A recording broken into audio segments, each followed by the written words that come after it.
Today we will be reviewing the Frunsi Rubens Tab 11.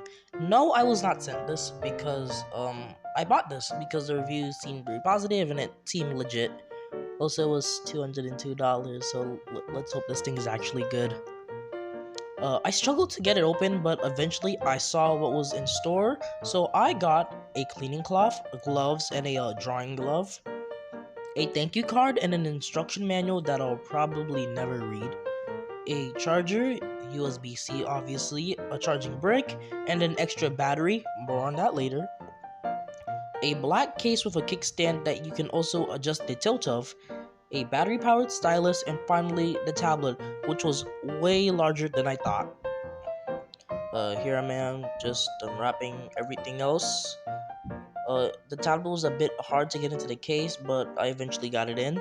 The setup took a while, so we'll just skip this part.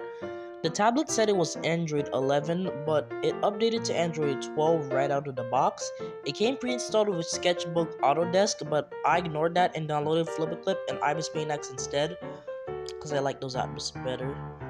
After failing to draw anything of value in IBIS, I swapped to the far easier FlipaClip. I'm more familiar with that.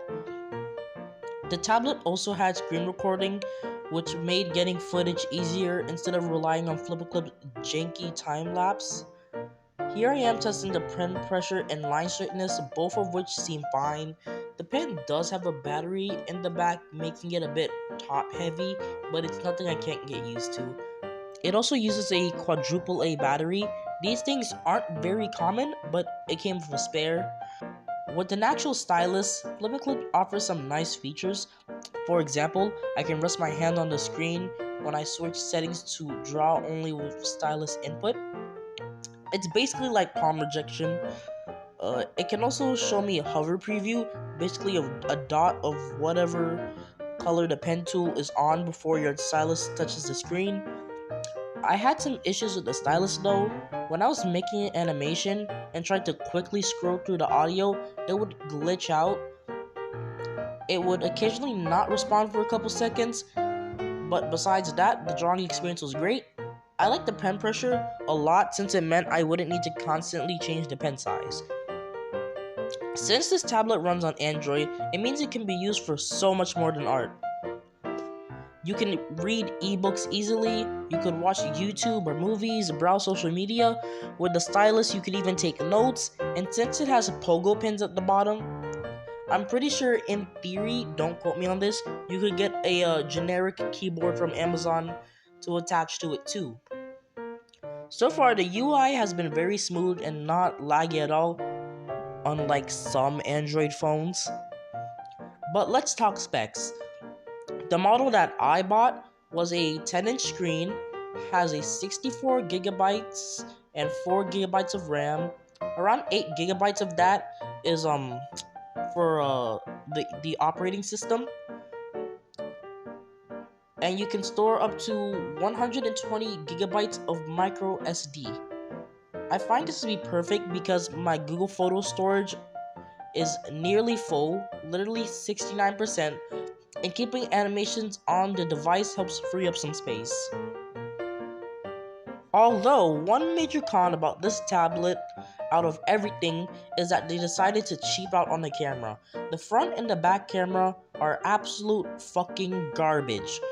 But I highly doubt that if you use this as an art tablet or a media sensor, you'll actually need it. Another con may be the tilt, because even on the lowest placement, it's still pretty high. My hand got a bit uncomfortable. But personally, I prefer having it flat on my lap, so it isn't really a con for me. This tablet is perfect for like beginner artists, kids, and people who want to make art on the go.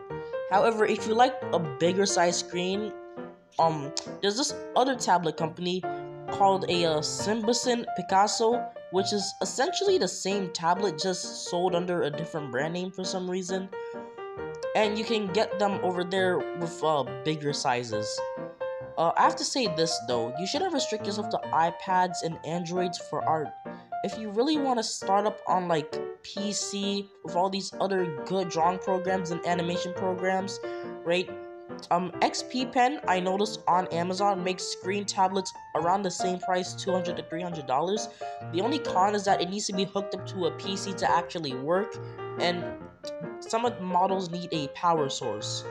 Um, I'm really loving this tablet, and I hope you guys like this video too. Thanks for watching. Like and subscribe for more cool animations and videos in the coming weeks. I'll see you guys next time.